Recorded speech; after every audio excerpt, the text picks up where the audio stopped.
श्री दुर्गा दिव्य नमः। श्रीमद्देवी भागवत महापुराण सप्तम स्कंध अध्याय 23। हरिश्चंद्र का चंडाल के हाथ बिककर विश्वामित्र की दक्षिणा चुकाना और चंडाल के आज्ञानुसार शमशान घाट का काम संभालना। व्यास जी कहते हैं, राजन हरिश्चंद्र ने इस प्रकार के करुणाशून्य और निष्ठुर वचन कहकर क्रोधी विश्वामित्र के उपस्थित संपूर्ण दक्षिणा ले ली और वे वहां से चल पड़े। विश्वामित्र के चले जाने पर राजा की कष्ट की सीमा न रही। वे बारंबार सांस खींचते हुए नीचा मुंह करके उच्च स्वर में कहने लगे, मैं धन में बिक जाने वाला होने के कारण प्रेत बन गया हूँ।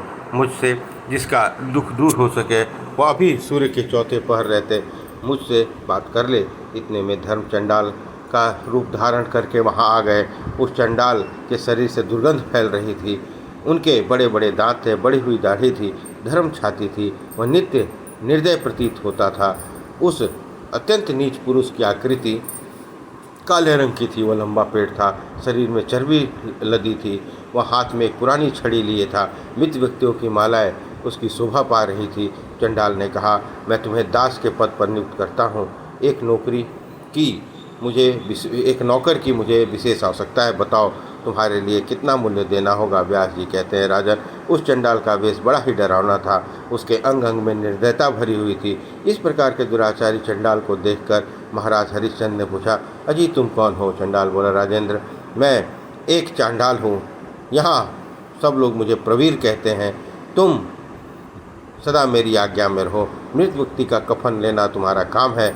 इस प्रकार चंडाल ने जब राजा हरिश्चंद्र से कहा तब वे उसके प्रति बोले, मेरा तो ऐसा विचार है कि ब्राह्मण अथवा क्षत्रिय इनमें से कोई भी मुझे अपना दास बना ले। व्यास जी कहते हैं, महाराज हरिश्चंद्र चंडाल से यूँ बातें कर ही रहे थे कि तपोनिधि विश्वामित्र वहाँ पहुँचे। उनकी आंखों से क्रोध चढ़ी हुई थी।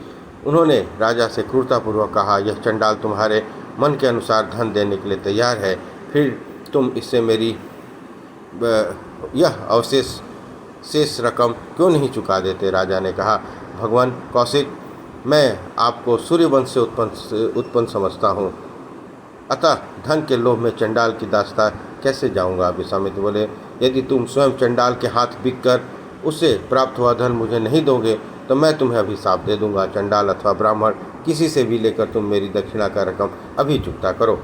उस समय चंडाल की सेवा दूसरा कोई भी व्यक्ति तुम्हें धन नहीं दे सकता और धन पाए बिना मैं जाऊंगा नहीं, यह निश्चित है।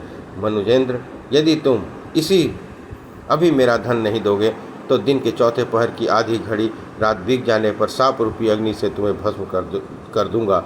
व्यास जी कहते हैं, राजन उस समय महाराजा हरिश्चंद्र के मृतक के समान निश्चेष्ट हो गए। उनके धैर्य का बांध टूट चुका था। प्रसन्न होइए।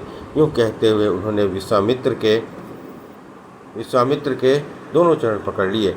हरिश्चंद्र ने कहा, विप्र से, मैं आपका अत्यंत दुखी सेवक हूँ। मेरी स्थिति बड़ी दयनीय है। विशेषता यह है कि मैं आपका भक्त भी हूँ।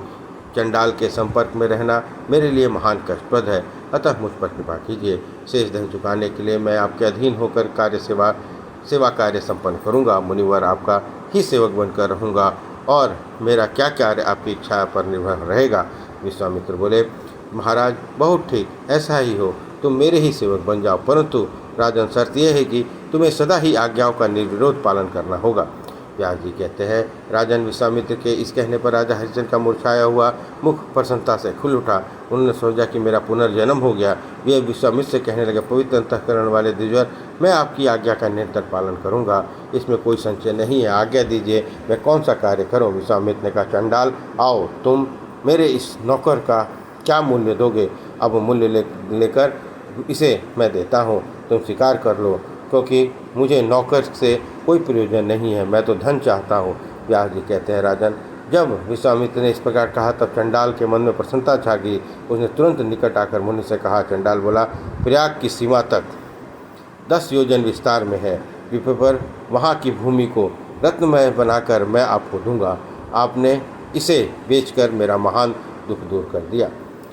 व्यास जी कहते हैं, राजन तदंतर चंडाल ने सोना मोड़ियों से युक्त 10,000 प्रकार के रत्न द्विज श्रेष्ठ विश्वामित्र को दिए और उन्होंने स्वीकार कर लिया। राजा हरिश्चंद्र का मुँह किंच मात्र भी उदास नहीं हुआ। कौन धैर्य के कारण उन्होंने मान लिया था कि विश्वामित्र मेरे स्वामी हैं, जो चाहे कर सकते हैं, बस मुझे तो वही कार्य करना है जिसे करने के लिए वे आज्ञा दें। ठीक उसी समय आकाशवाणी हुई, महाराज तुम दक्षिणा देकर ऋण से मुक्त हो गए।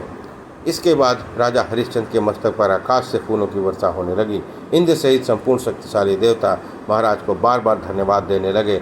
अत्यंत आनंद से भरकर राजा हरिश्चंद्र ने विश्वामित्र से कहा। राजा बोले, महामते, मेरे माता पिता बंधु आप ही हैं, क्योंकि क्षण भर में ही आपने मेरे ऋण रूपी बंधन को काट दिया। आपकी कृपा से अब मैं उऋण हो गया। महाभागो, आपका वचन मेरे लिए कल्याणप्रद है। कहिए कौन सा कार्य संपन्न करूं? इस प्रकार राजा हरिश्चंद्र के कहने पर उनके प्रति विश्वामित्र बोले। विश्वामित्र ने कहा, राजन, आज से इस चंडाल की आज्ञा का पालन करना ही तुम्हारा परम कर्तव्य है। अब तुम्हारा कल्याण हो। यूं कहकर विश्वामित्र धन ले लिया और वहाँ से चले गए। इस प्रकार श्रीमद् देवी भागवत महापुराण सप्तम स्कंद अध्याय 23 संपन्न हुआ। बोलिए दुर्गा महारानी की जय।